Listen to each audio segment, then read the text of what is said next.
Yeah, yo, yeah. Man, I don't know what's today, man. Today I'm not feeling it. Rock Boom, now in a new bottle with the same taste and same positive energy. Yeah, I drop it like it's red hot. Shorty's coming back up. Available in a 20 ml PET bottle. I just took a Rock Boom and I know it won't flop. Rock Boom, feel the positive energy.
Yeah, yo, yeah. Man, I don't know what's today, man. Today I'm not feeling it. Rock Boom, now in a new bottle with the same taste and same positive energy.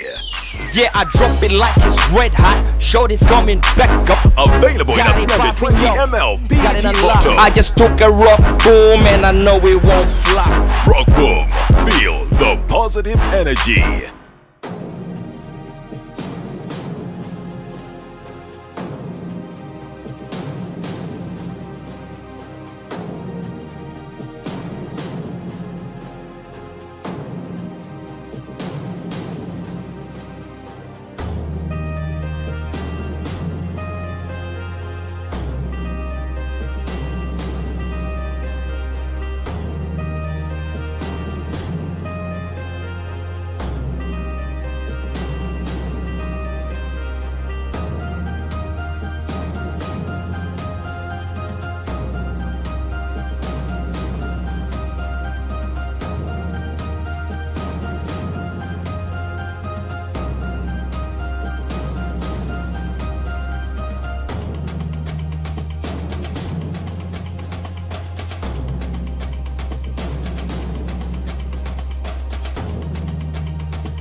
Hello, good morning. Welcome to Viewpoint. My name is Daniel Lutaya. You're watching us live on YouTube, News 24/7, and listening to us on Twitter Spaces at News 24/7 UG. Today on the show, we are going to be talking about the NSSF Saga.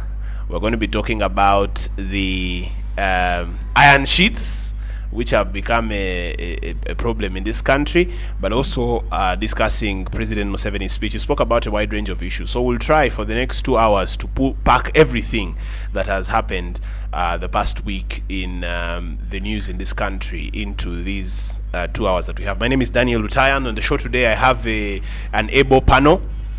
I think today I should start from this side because I normally end with Isaac, and I don't think it is fair for me to always end with Isaac when I'm making my introductions. So Isaac Ayonde is an NRM mobilizer and former candidate for Gomba West Member of Parliament. Good morning, Isaac, and you're welcome. Good morning, listeners. I'm glad to be here.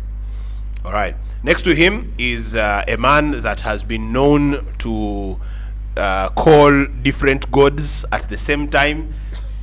Calling Muhammad of Mecca and Jesus of Nazareth at the same time in the same parliamentary committee is Job Richard Matua, member of the National Resistance Movement and an anti-corruption crusader.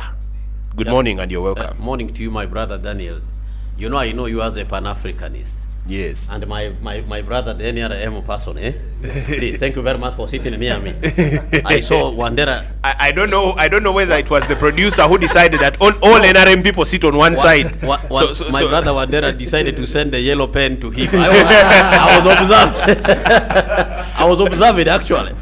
Okay. You know when I was a biology teacher, I used to teach observational skills. So when you are near me, I begin to observe you from the word you go. Sometimes that's where I arrive at my conclusion. Good morning, my brothers. I'm glad to see my friend Bate here. Yes, Becca Bate is also here. Good morning, Becca. You're welcome. Becca is a journalist with the Uganda Radio Network. Good morning, Daniel. Good morning, everybody. Yeah, I'm happy to be here, but I'm only curious how you become a corruption crusader, anti-corruption crusader, and again belong to NRM, because those two cannot be in the same. Because NRM, the definition of NRM is corruption. It's what feeds them. It is what survives them. We are going. So you can't be NRM and you also add corruption. We are going to discuss. Not true, my brother. We are going to discuss those issues excessively. But we also have Derek Wandera, who is a journalist at 24/7. Good morning, Derek. You're welcome. Good morning. Thank you for having me, and welcome everyone. I am happy that finally today, when Honorable Batua came in here, he was we talked for a couple of minutes. Yes. Until I told him I'm Derek Wandera. Like, oh, Derek Wandera was renowned at Daily Monitor for writing very bad stories. I told him in the long run they are good stories. Okay, so for those who are listening in on Twitter Spaces, you will be able to write your questions or comments to my panel or to myself in the bottom right corner. In your bottom right corner, there's a button where you can press and comment, and then I'll be reading your comments and questions to the panel, and then you'll be joining us there. But you can also watch, if you want to watch the video version of this live show, on YouTube, News 24/7. The 24 is a number and the 7 is a word. That's News 24/7. All right, let's get right into it. We are going to start with Job Richard Matua because he's the one who started all of these things of NSSF.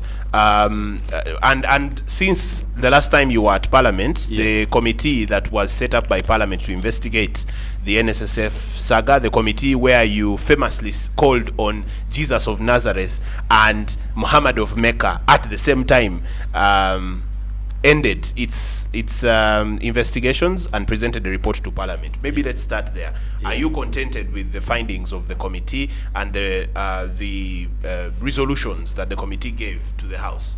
Thank you very much, my brother, my Pan-African brother. You know, I'm proud of you. You fought together with me to liberate Ethiopia, yes, the only African country that was never colonized. And for that, you will end in the history of this country. In fact, if possible, in your will, you seek to be buried in Addis Ababa, the headquarters of African Union. I tell you, it is not easy to stand with Africa, especially in this imperial world. But before I could answer your question, allow me to put context into this issue of NSSF for 1 or 2 minutes. I hope my brother Becca will be with me here. Becca has a pen and paper preparing for yes, one. Social security is very, very important for all of us. I can see all of us here are in youthful age bracket. Yes. For me, I'm 40, but also I'm an African youth to some extent. There are people who are much older than myself. Social security is very, very important.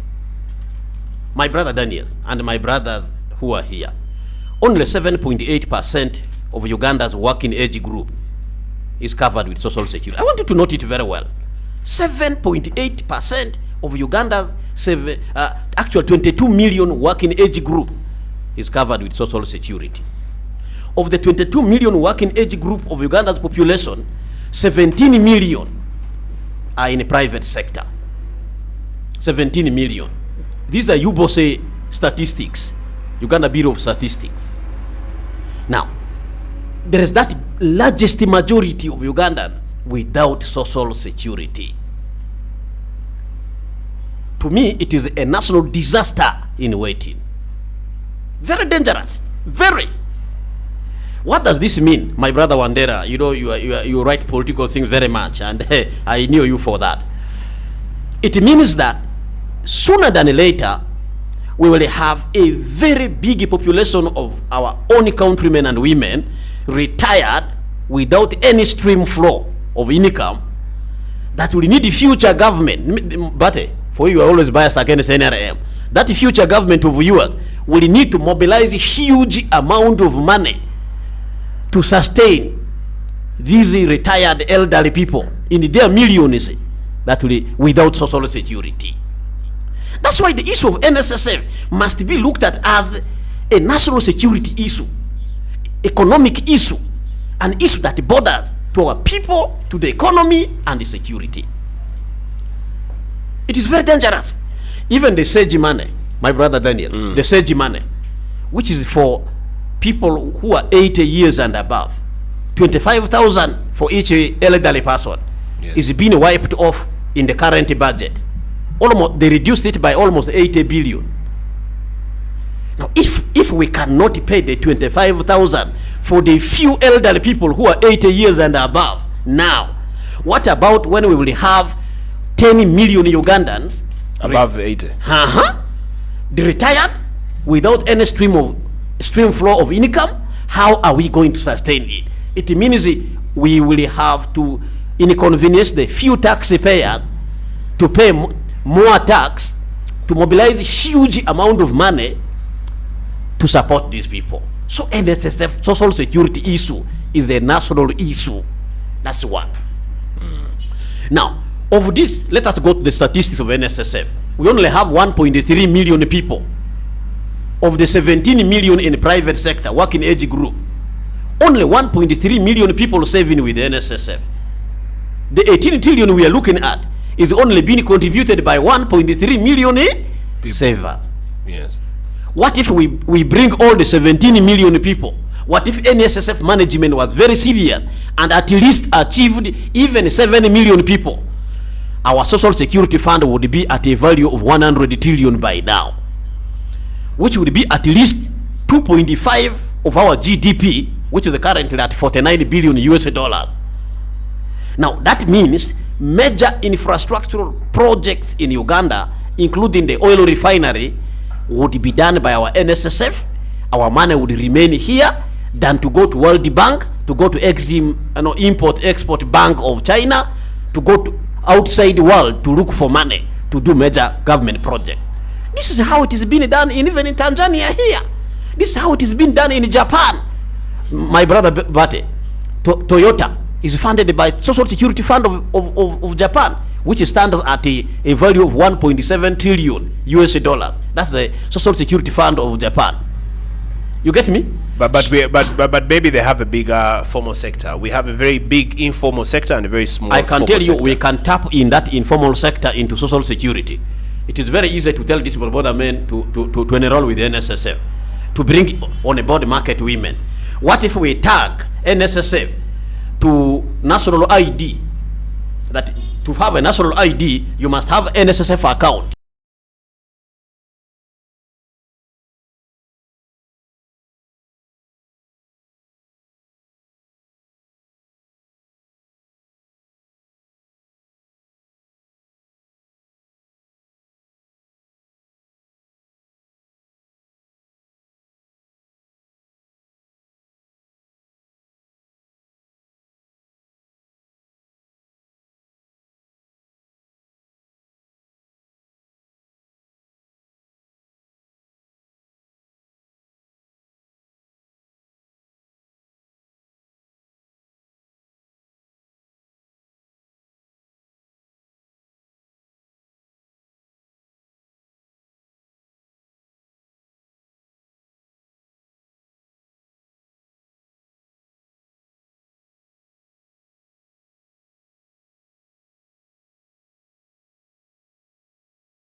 NSSF boards would be disbanded. And the Minister of Gender too. I am coming there. Yes. I agree with the committee that there is a lot of mismanagement in NSSF. But there were two recommendations of the committee that I totally don't agree with, and I hadn't defended that, which maybe you will need to hear. One, I disagree with the committee that NSSF should be returned to Ministry of Finance.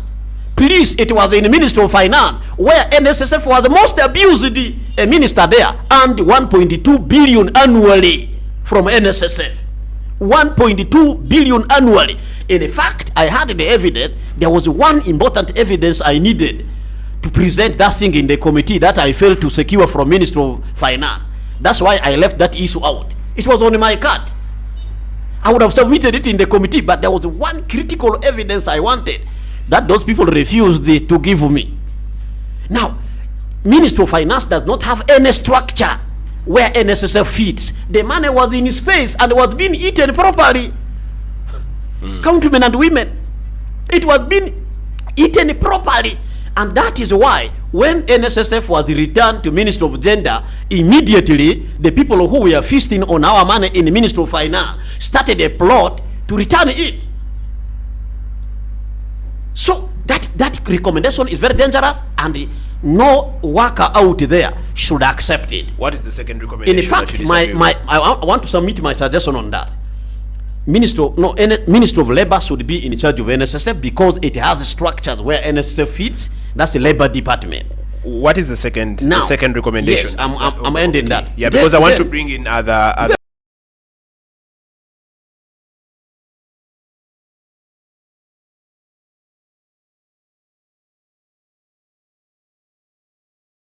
that money Bank of Uganda doesn't have. Stanbic Bank is the biggest bank in Uganda. Do you know how much its value is? Around 3.95 trillion. That money, to leave just a few people in charge of it, what if they conspire to take it away? The way it has been happening. Mr. Matua, the second recommendation. The second recommendation is that the Minister for Gender should resign. I disagree with it. It was based on rumors. It did not have reference to points of law or even evidences to demonstrate the need for her to resign. It was the same minister who actually blew the whistle, wrote to IGG with 17 grounds. Are you with me? Yes. How many grounds? 17 grounds. And the committee confirmed 14 of her grounds in their report. You get me? Okay. Now, I want to end. Yes. How do you then want that person who saved the 400 billion they were going to give for Nachigalala, when these mafias wanted to eat it at their Christmas bonanza?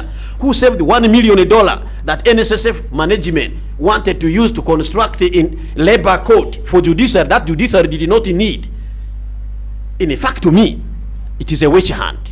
And if you will give me time, I will defend it properly. You will have very that much. time. Let me bring in Thank you very Becca. much. Becca has been writing notes, and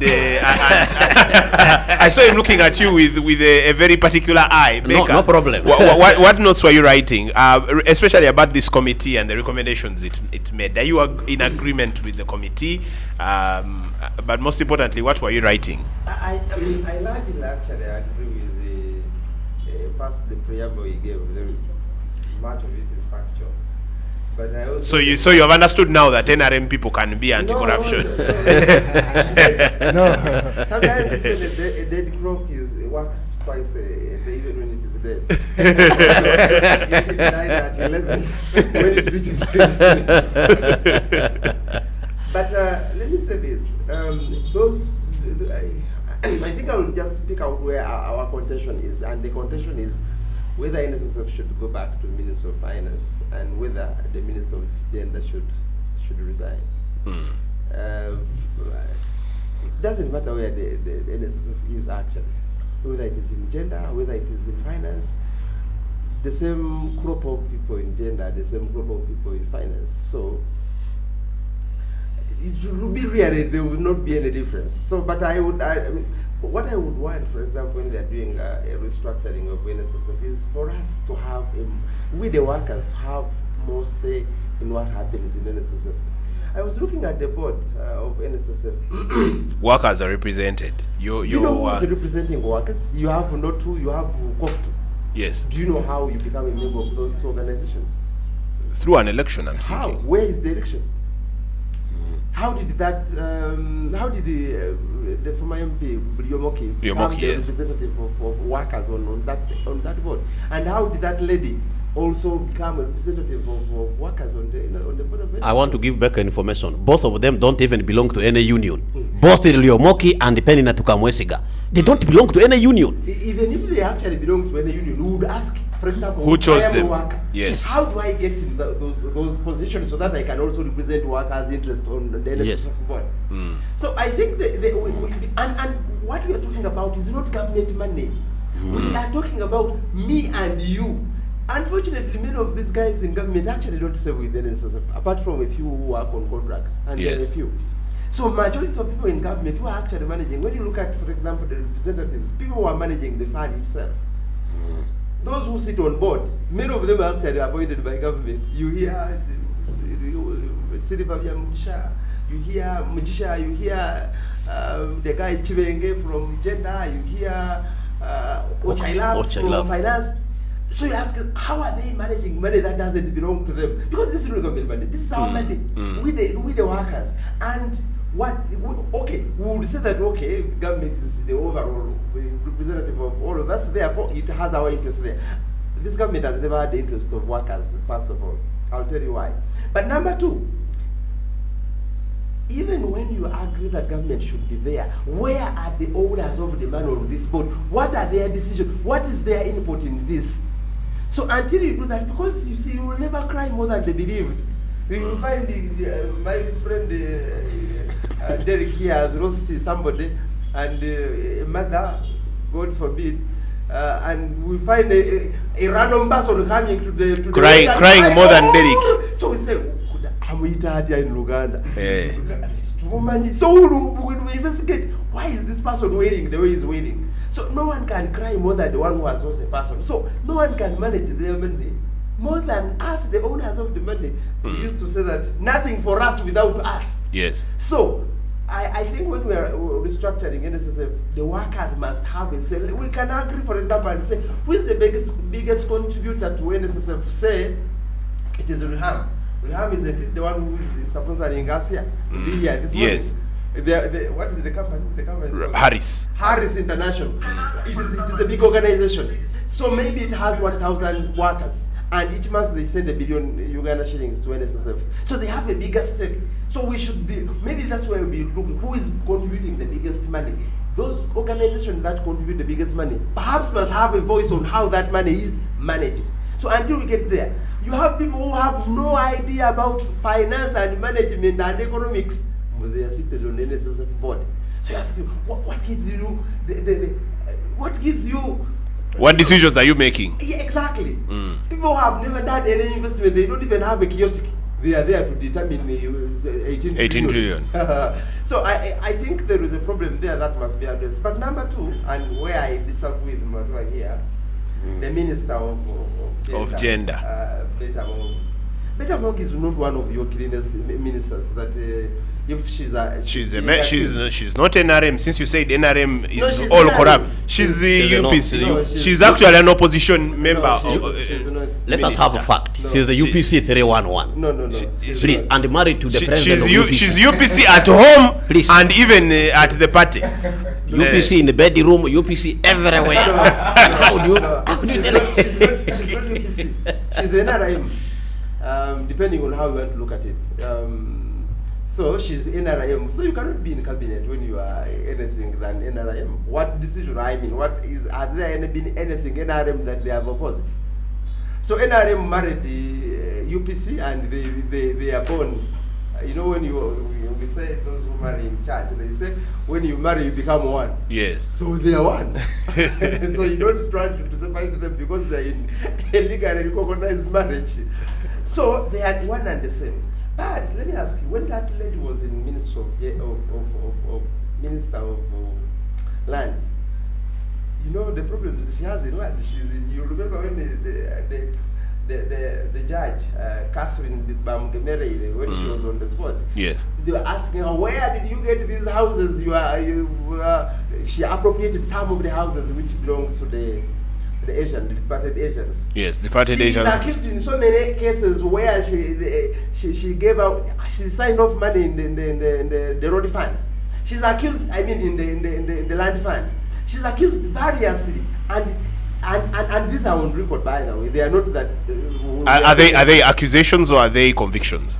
Because we have to be clear. Anybody can be accused. It was not a criminal session. Therefore, it is not hard. It is hard to tell that whether she's good. But the person who was in charge of that committee is a judge of the Court of Appeal. So you don't expect a judge of the Court of Appeal to just entertain anything for. So there is credence in what. So was he convicted? She was never subjected to a criminal session. The criminal proceedings. Yes. In Senyonyi's committee, when they investigated the issues in the Ministry of Land, her name is there. So this is the person you are dealing with who has a history of helping herself with government money, helping herself with government property. So if you have a person who has a record of helping herself with government property, of course it follows that she helped herself with whatever is there in the Ministry of Gender, and that is the NSSF because it is the biggest source of biggest resource in her ministry. There are two in the French there is what we call the civil law. Yes. And the British have what we call the common law. In the civil law, you are guilty Until proven, you prove yourself innocent. Yes. So here, any accusation against NRM people, they are guilty until they prove themselves innocent. Because even their president, when he was in Rwanda, he said, Is it the accused to prove himself or the accuser to prove the accused? No, he in says civil law. for purposes of NRM For only. purposes We of are in a common law dispensation, Yes. but he says according to him, Is only NRM should. Is misleading our viewers, my brother. But when our president was in Rwanda, Yes. he told Kagame, for you, your country is moving on well. But for me, my problem, I'm working with thieves. Did you hear him? Yes. Yesterday when he was addressing Ugandans on Thursday, you know what was the topic of discussion which took most of his time? Thuggery in his government. So he knows, like everybody does, that in this government, majority of the people who work for it are thieves. Therefore, they are guilty until they bring evidence to show that they are actually Here is one of them. Isaac Kayonde is a member of the NRM, ardent member of the NRM. He's a mobilizer. He actually, if anything, by the end of this show, he should have mobilized you to join the NRM. But Isaac, your party when it was coming to power, 10-point program fighting corruption was there, and now we have people like Baker here who say you guys are always guilty until proven innocent with issues to do with with corruption. What does that make you feel? How does that make you feel? I'm glad to share the same platform with Bate. I've listened to him a couple of times. Unfortunately, my perception has not been disappointed because he's true in character. He has come ready. That his arguments, some are extremely emotional, and when you front emotions in front of when you put emotions in front of reason, sometimes you get it wrong. Now, but I'm glad for that I've heard his opinions, which are very strong. I want to go back to the issue, NSSF. For me, what we are discussing really about NSSF, all this wouldn't have happened if Richard Byarugaba had Resigned. Not resigned, had done his contract and walked away. This we would not have gone this far. What we are dealing with here is an issue of how to fire Richard Byarugaba. It wasn't so much about what was happening.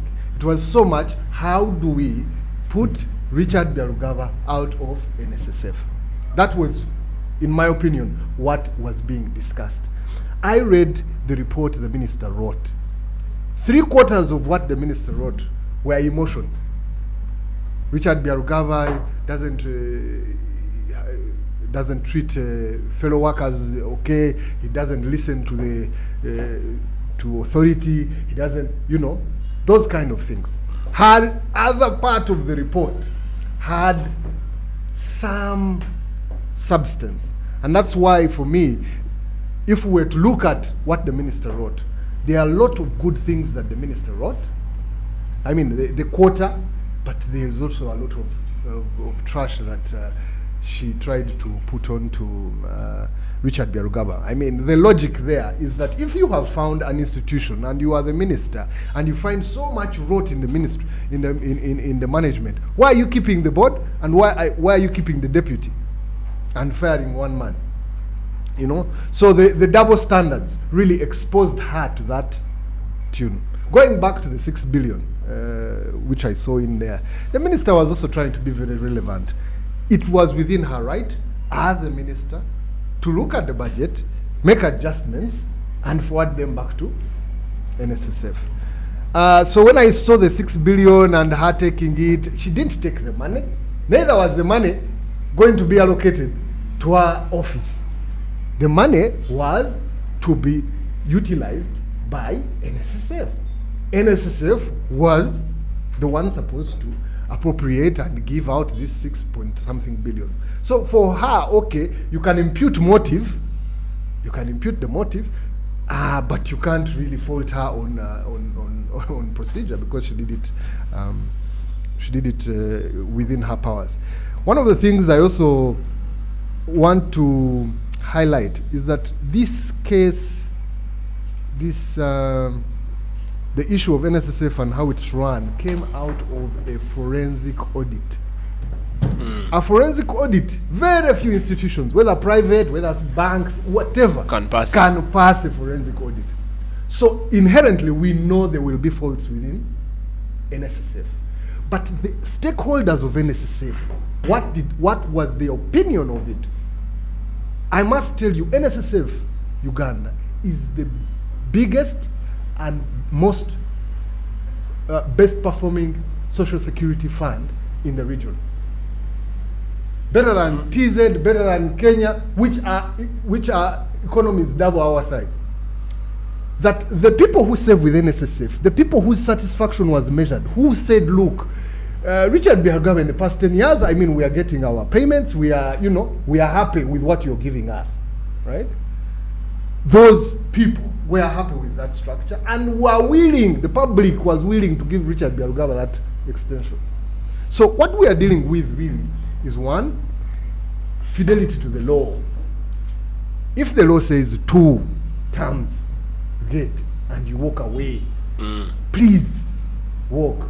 I don't. Or you can change the constitution. Or you can change it. I Yeah. mean, if they are renewing the contract, I don't think. Baker For me, is smiling. I really don't think for me. Yes.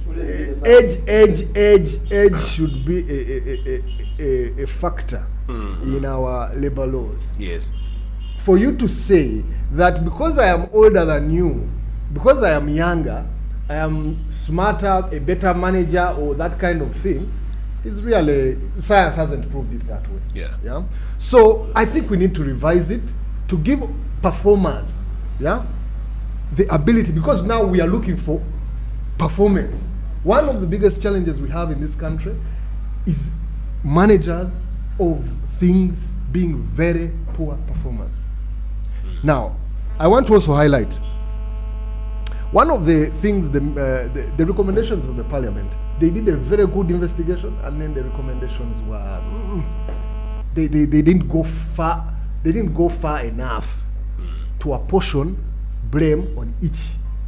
It was a lump sum kind of thing. Fire the board, fire everybody, fire this, fire everybody. But what they did not take into account is the performance of NSSF.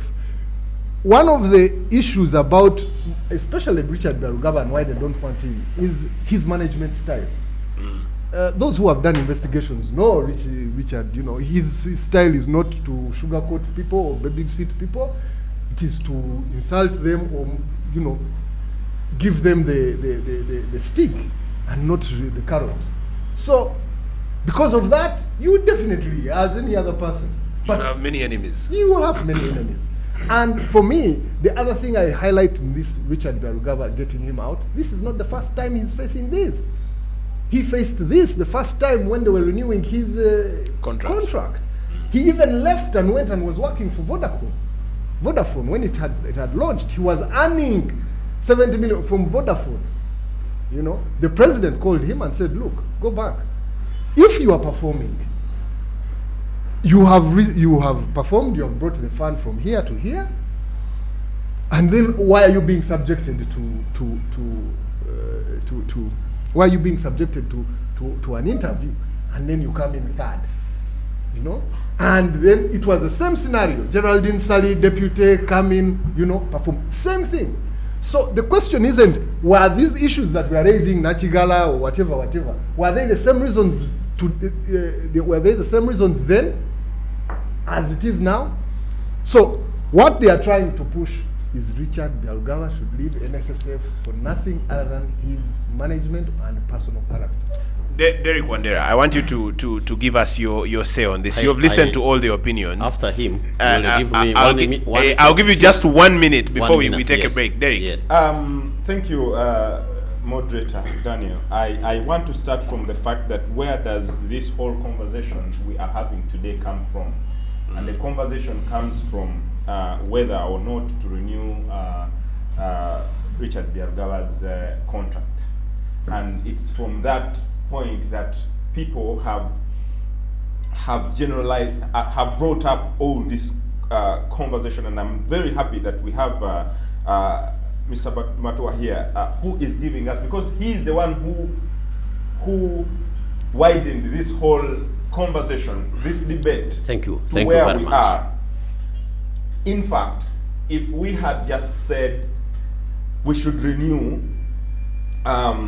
Richard Biarugaba's contract, we would have never known the kind of conundrum and the kind of predicament our money is. Yes. Now it's very alarming that we are going to settle down for a debate of 6 billion and leaving a whole whooping 18 trillion in jeopardy. The 6 billion debate is for who?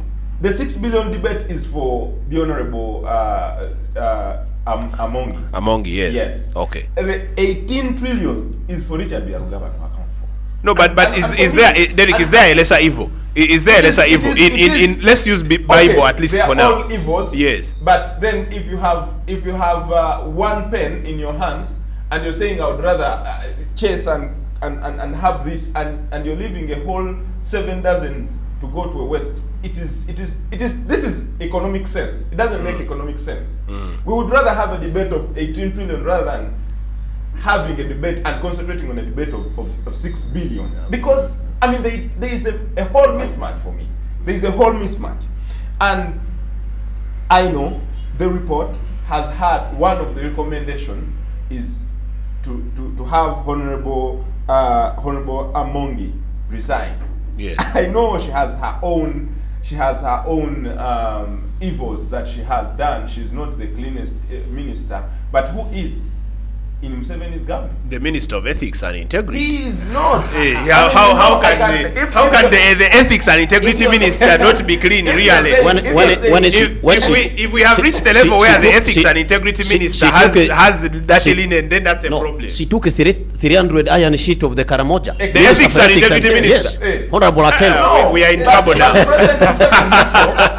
We are in big trouble. The other day, he was saying I work with thieves. I mean, who is not a thief in President Museveni? He confirms it himself. Yes. You know, the minister Jim West, he has a case that was convicted, a conviction case.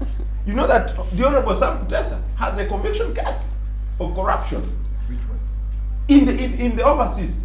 Yes. You know, it's not here. You have one who actually confessed. Oh, now she was convicted. Oh, now only plea of guilt. Exactly. She's called Alice Kawoyo. Exactly. And you have them, they are still serving us. And you're coming after the Honorable Amongi. Who has not taken the 6 billion? I don't know. She's not taken. There's no evidence. She has not taken. She has not taken. My brother confirmed. She didn't take the 6 billion. Yes. But you're saying she should resign.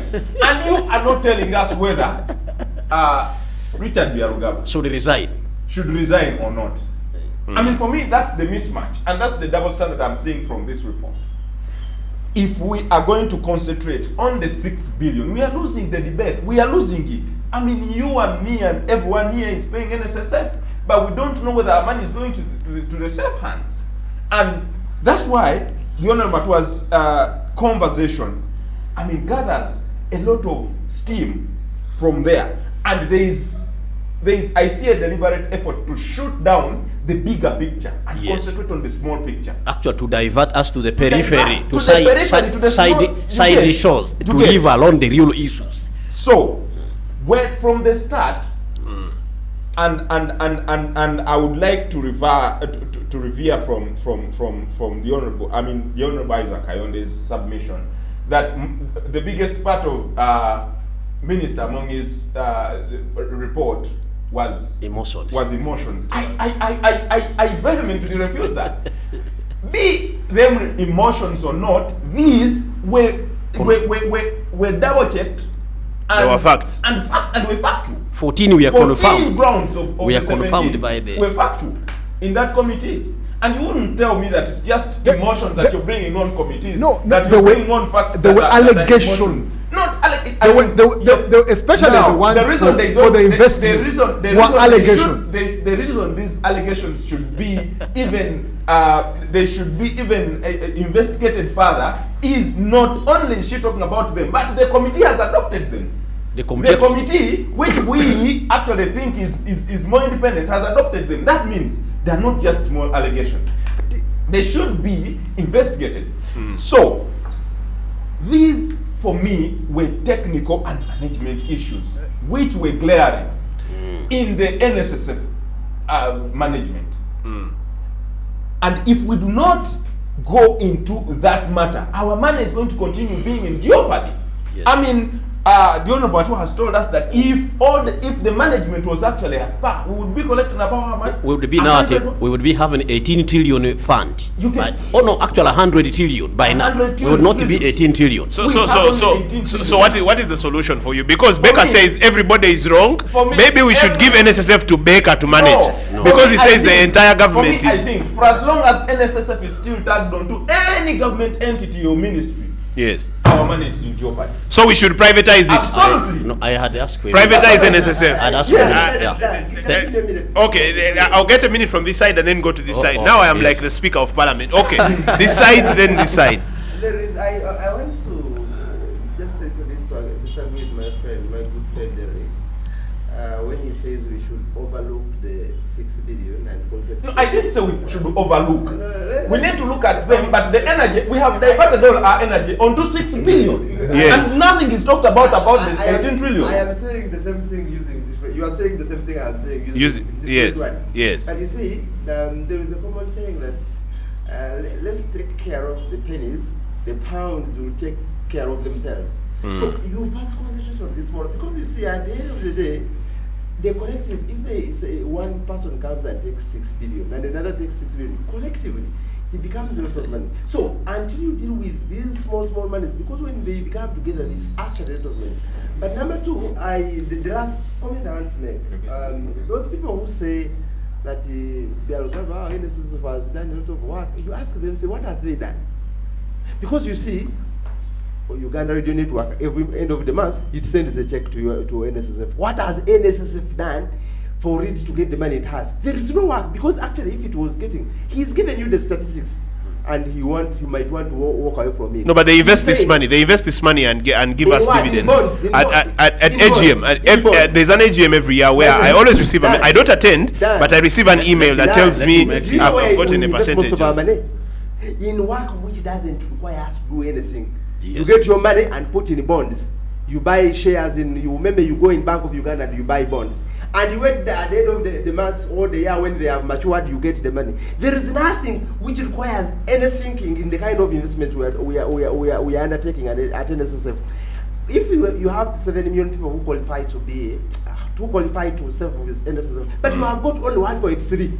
When you look at what kind of, when we begin to assess you on performance, how do you fare? So I think part of what, even if NSSF is given to Derek here, who has not done economics like me I'm doing economics at the university, at a PhD level by now.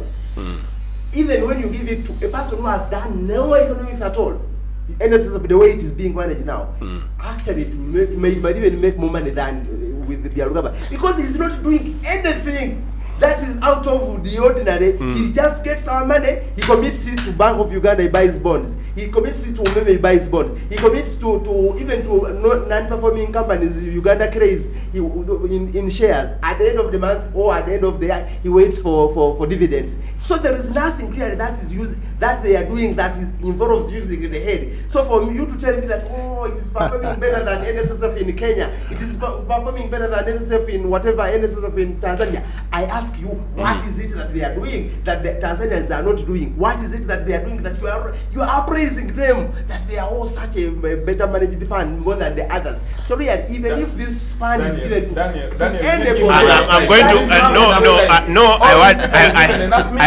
I want to give. I didn't even finish mine. No, we're going to when we take a break, we're going to come back and talk about the same issue. These people were given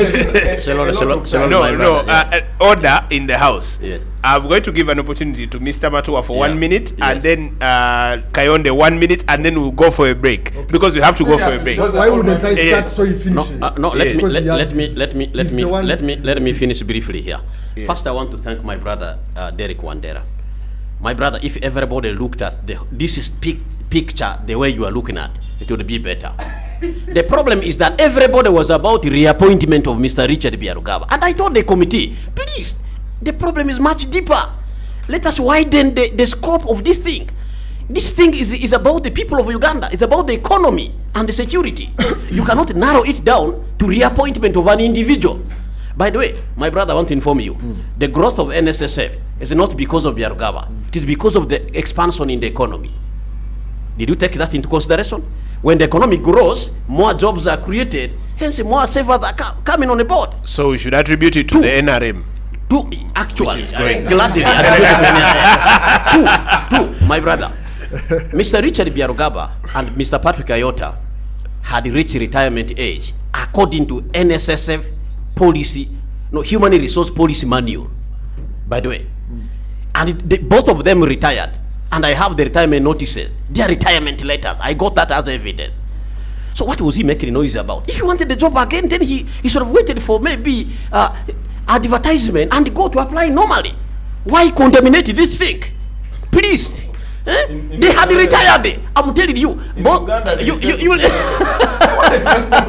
now let me let him finish the response. Then Kayon tell you, the human resource policy manual dictates that at 60 years you must retire at the NSSF, and both Mr. Patrick Ayota and Mr. Richard Biarogaba retired. It was the Attorney General who issued a suspicious legal opinion that both men can be reappointed for 5 years full term, which opinion the committee should have invited Attorney General and the Uganda Law Society to discuss. Why did they not invite Attorney General? I have information that he found a way to make sure he's not invited because Uganda Law Society was going to flag that opinion. It was a wrong, it was a fraudulent legal opinion. Because in any case, if these people were to be reappointed by law, it will not exceed 2 years the term, or maximum 3 years. And he said they can be given 5 years the term. Now, Mr. Matua, you have 1 minute. 1 second here.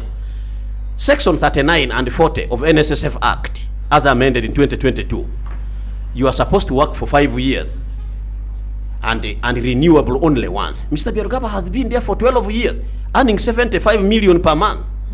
And he has enough saving as the chief saver who has been educating us to retire, to go and invest our savings. To go and do agriculture. How can now the director of preparing us to go and invest refuse to retire? Is that really morally comprehensible? In fact, it is morally reprehensible. And I want to conclude that. Yes, NSSF is bigger in East Africa here, but it's not the biggest in Africa. No. In Namibia, Namibia has a population of less than 4 million people. Their social security fund is valued at 11.8 billion US dollars. Ours is valued at 5.3 billion US dollars. And our population is the what? Nearing to 50. And we have 17 million working age group of people who are supposed to save with the NSSF, and we only have in the data bank 1.3. Then I conclude, compliance is standing at 51%. 49% of the employers deduct money and they refuse to pay, including UBC I accused, which is just near NSSF building. 48 billion has not been collected for over 15 years. I met an employee of UBC who's about to retire, and she has never received even a message for once about her NSSF payment. In fact, Mr. Richard Biarogaba committee underperformed, and because of that expansion in economy and expansion in the fund, people then grace him that he did the wonders. He did not. Isaac Ayonde, you have 1 minute. 1 minute. For me, the issue of NSSF, and NSSF, like you saw in the investigation, I mean the parliamentary committee, there are a plethora of issues that are in NSSF. We will scatter around them here, and because it's not a guided debate, we shall talk different. I want to respond to Mr. Bate. He was talking about issues of investment. And you see, the issue of investment has always been critical to NSSF, especially to those who contribute to NSSF. That you're saying it is not performing, they are not employing their brains, they are just simply doing what? Putting money in treasury bills and bonds. And that is his argument, that inevitably, or you know what, they are doing nothing, they are not being smart. But Richard Biarogaba is not the first MD of NSSF. Who of the other MDs, this is a thing which started in 83 or something like that. By the way, in Tito Lutwa's regime. Whichever it is. In the 80s. What I'm saying, he's not the first. MD, yes. What was the performance of the fund then? You know? And now, in his 10 years that he has been there, we know Chandi Jamwa has ever offered workers 14% per annum. Yes. And in that same period, he was found guilty by IGG. Yes, he was. And I will tell you this. The issue, one of the issues that was presented in Jamwa's case was Jamwa was convicted for doing one thing.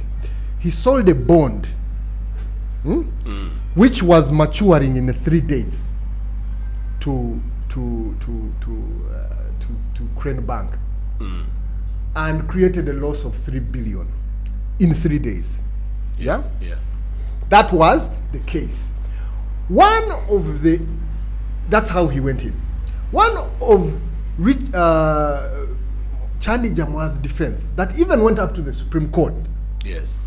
was that he, as the investment manager, the chief investment manager, had the right to make investment decisions for NSSF.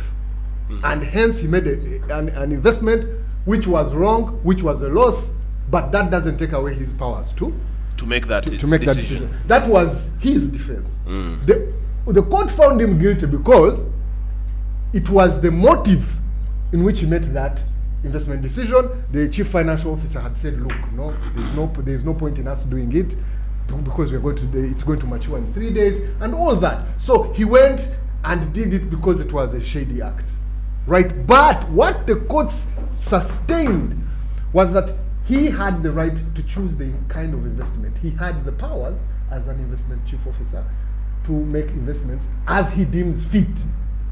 Now, what Bati is trying to address to us,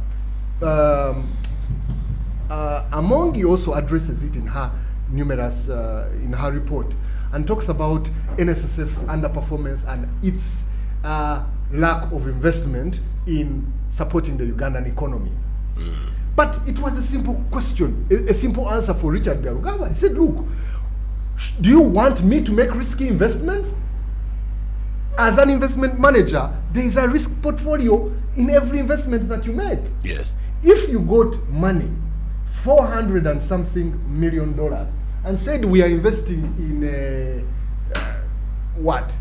southern bypass or northern bypass or whatever it is, and people choose not to use the road, or the road is with these current flags is washed away.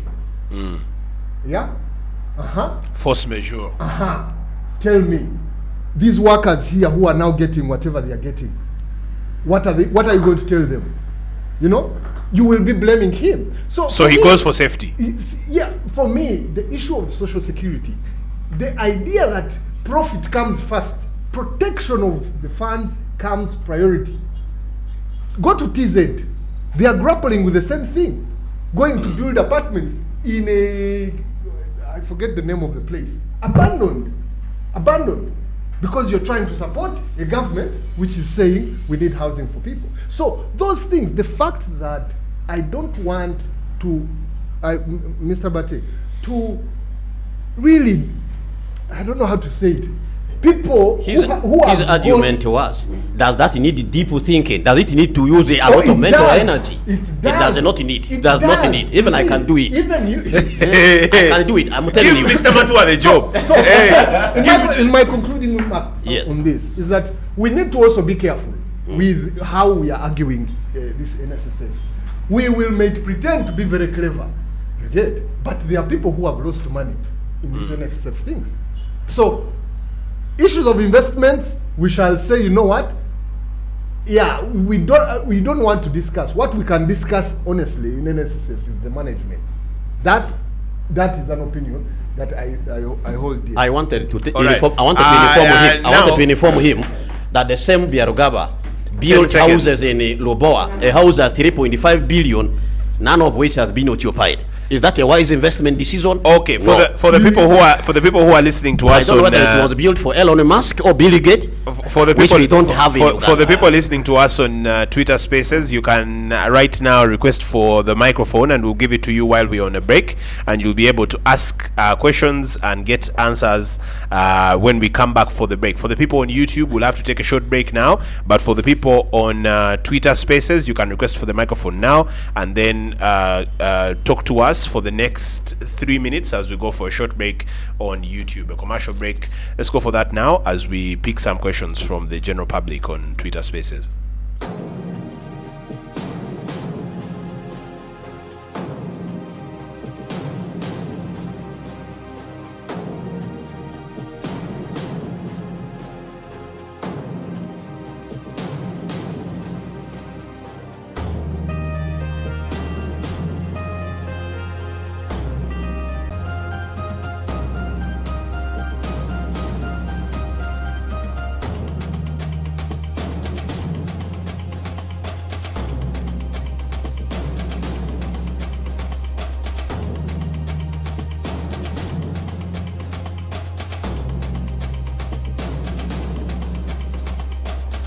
Yeah, yo, yeah. Man, I don't know what's today, man. Today I'm not feeling it. Rock Boom, now in a new bottle with the same taste and same positive energy. Yeah, I drop it like it's red hot. Shorty's coming back up. Available in a Got it 320 popping, yo. ml Got it PET unlocked. bottle. I just took a rock boom and I know it won't flop. Rock Boom, feel the positive energy.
Hello, welcome back.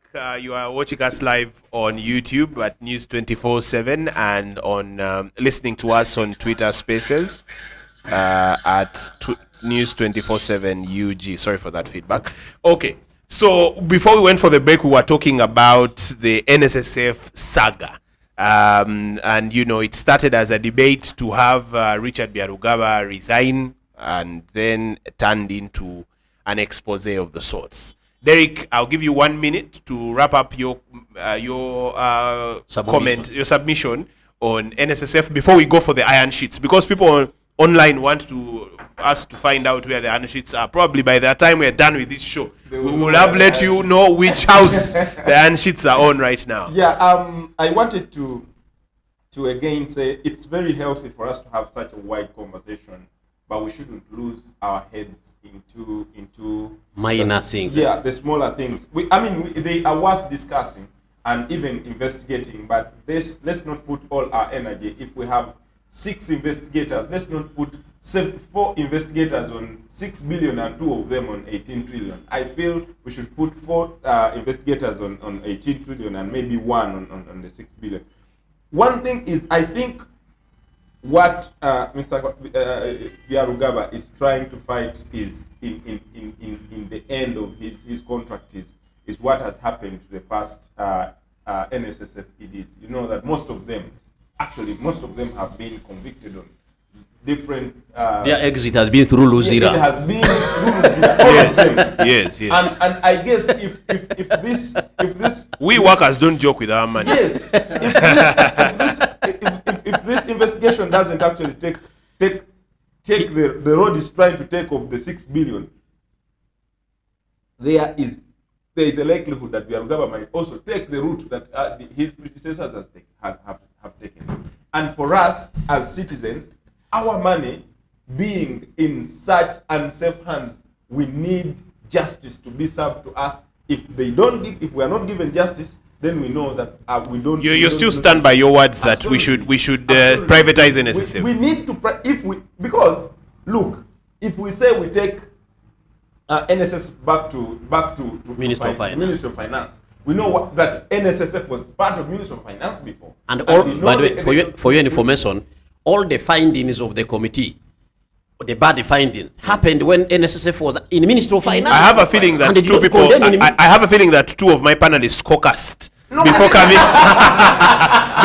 to discuss. I have read the report. I met Derek here today. I have never met him before. You know, if we reduce this conversation to now take it to the Ministry of Gender, you know what's happening right now. I know Mr. Matua, which I don't agree with him that he wants us to take it to Ministry of Justice. No, I want a lot of theft is going to happen in the same. And like I said, President Museveni has said he's working with only thieves. Now, which thief is better than the other? we would rather have a person. Maybe President Museveni should also double as ED NSSF, because if he's the only one who is not a thief.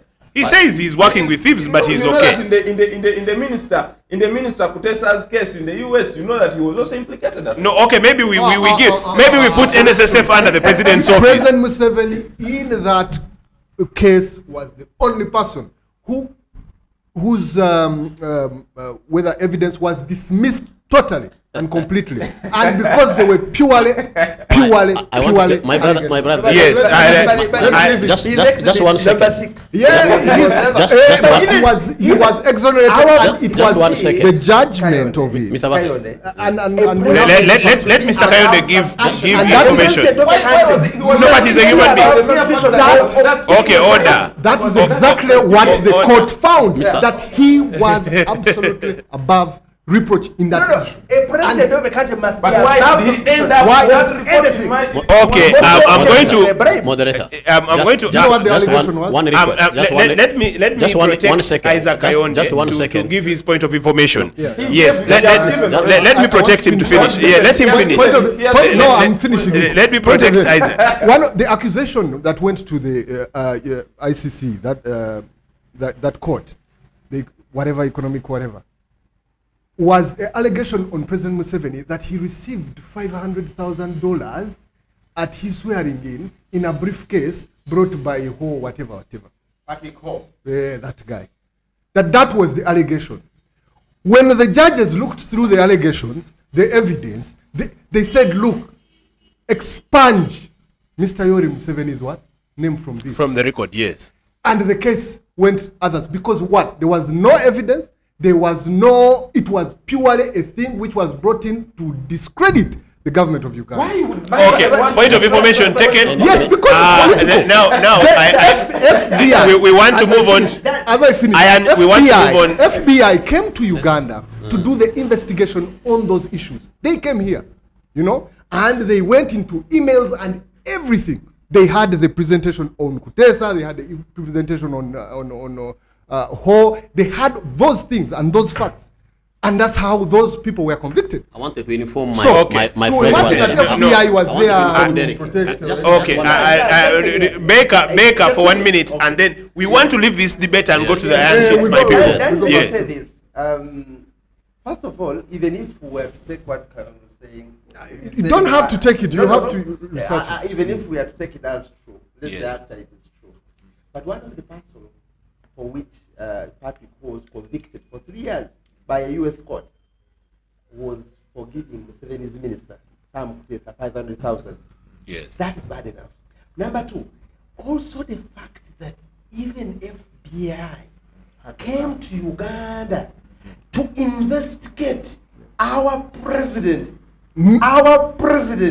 for one reason, being suspected that he was given a bribe. That is bad enough. Even if that evidence was expanded, it is still bad enough that our president is not above suspicion. A president of a country must be above suspicion, especially of corruption. Can I Okay, information matua, and then we move on to iron sheets. To tell my brother, Mr. Wandera Derek, that I work with President Museveni because I'm in NRM and I'm not corrupt. So it is not true that, it is not true that President Museveni works with corrupt people. In fact, the corrupt people in our government are the minority. The majority are good people. Two, about privatizing NSSF. I have reservation for it. I will, if there is no time, but I can tell you, it is the imperial agenda to distort us from having a portfolio, a locally generated critical sum of money that can help us to liberate ourselves economically. So it is that I go slow with it because behind it is actually an imperial agenda. At one time, when that conversation came, it was being funded by some foreign interest through Ministry of Finance. They wanted to distort that portfolio. They don't want us to have a critical... Like how UCB is now headquartered in South Africa. Very good. The former UCB, okay. Bank. So now, that is it. For me as a Pan-African, me and Daniel, we are award-winning Pan-Africanists. Yes. So as a Pan-Africanist, I will tell you I did enough research about it. It is an imperial agenda. Okay. To point of information taken. Now we want to move on to the president's speech. The president's speech mentioned a lot of things. The iron sheet first or the speech? Because the speech itself, the speech. No, this is what I'm coming to that. Okay. The President Museveni's speech you are the mentioned moderator. everything but the iron sheets. So we cannot do that same injustice to the public and not talk about the iron sheets. Yes. In your opinion, Derek, why did the president? In your opinion, what do you think? Why did the president I would best answer that as refuse somebody from NSSF to talk about the iron sheets and say some issues need to be discussed in private? I beg that as somebody, including myself, were very downcast. Very downcast to the extent that you cannot talk about everything and you leave the elephant in the room untouched. Maybe the elephants were sitting very close to him. No. He didn't want to. I love the monitor cartoon. Yeah. President Museveni was busy talking about this. The elephant is smelling in his ear. Please, I am here. Talk about. I mean, like that was a disservice to us Ugandans. I mean, we want to know the president's will to fight corruption, actually, and that was a very momentous event for him to pronounce himself on this matter. But he has a lot of presidential will. He has run. You know, he ran in 2021. If he has, the president ran against corruption 2020. He walked. I think it was a walk. Yeah, he sweated for nothing, in my view, because sweating from State House. No, City Square. Yes. To Kololo. It was just breaking a sweat for nothing. I don't think there is a political. If this was the time when President Museveni was supposed to say, "I have fired you, Minister Chitutu. I have fired you, the Prime Minister. I have fired you this and that," because that is what everyone was waiting for. What is it that is going to discuss in the private? Because everything is here. I know we have gone to Karamoja. We have seen these things. Many people are in Karamoja seeing what is happening and what did not happen. It was a foolhardy for President Museveni to tell us that he can speak about PDM, yes, talk about a Myoga, which collapsed at arrival, and you do not talk about the iron sheets, which is, in my view, and everyone's view, even Isaac Iron is looking at me and nodding in appreciation, that this was the elephant in the room. But you choose to leave Ugandans hanging. So what's his position, in my view? Here is the thing. Iron sheets meant for vulnerable people. Yes. Where we lost more than 300 people, more than 3,000 people to famine and other related causes of disarmament and all that. Where actually there were reports that the UPDF was involved in the killing of Ugandans and we wrote stories about it. We wrote stories and stuff like that. This was the time President Museveni needed to come out and tell us, please guys, I am against anyone who steals iron sheets.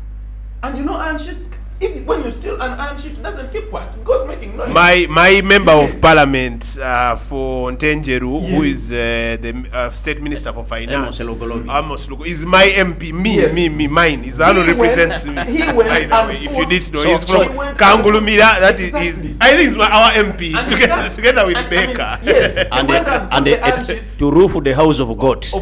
So you are charged, Baker, and everyone knows these facts. Yes. Now, a person like the Minister of Finance, Matia Kasaija, said the iron sheets moved with their feet and found themselves at my home. I don't think that's what he said. That's what he said. He said the iron sheets found themselves at my home. I mean, Kasaija is a That's funny. what he said. He's a funny guy. But he was joking. It was chicken. Whatever. It was chicken tongue. He was really. in the committee. But how He was was in the it? committee. Chicken In terms of a serious matter like that. He was By the way, simply the man stating. He was simply stating. Derek, you have to finish your submission because I want to bring in Yeah, Mr. Matua here. Because we have facts.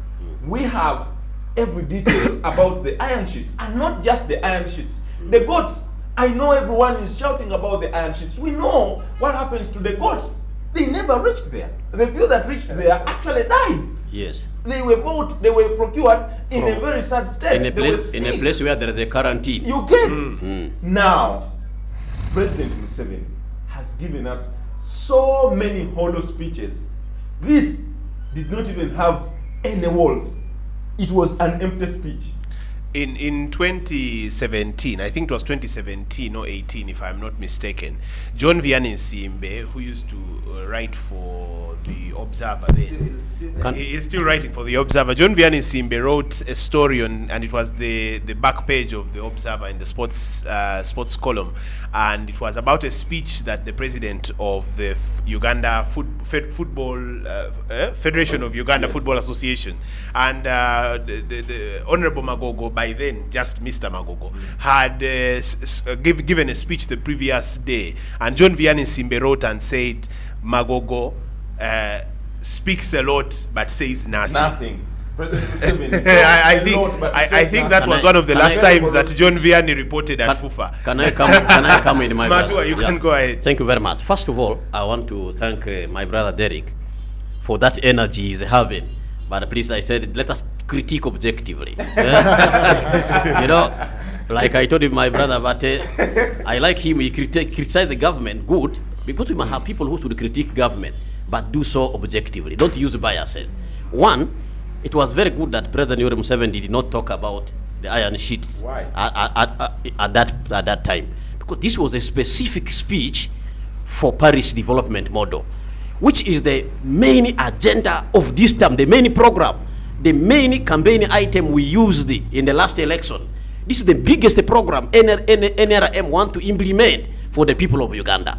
So it was not going on well. It has not taken off two financial years down the road. So it was this speech was specific because MPs were sent to their constituencies to find out about Paris development model, and the speaker had given a report to the president. So the president came to address the country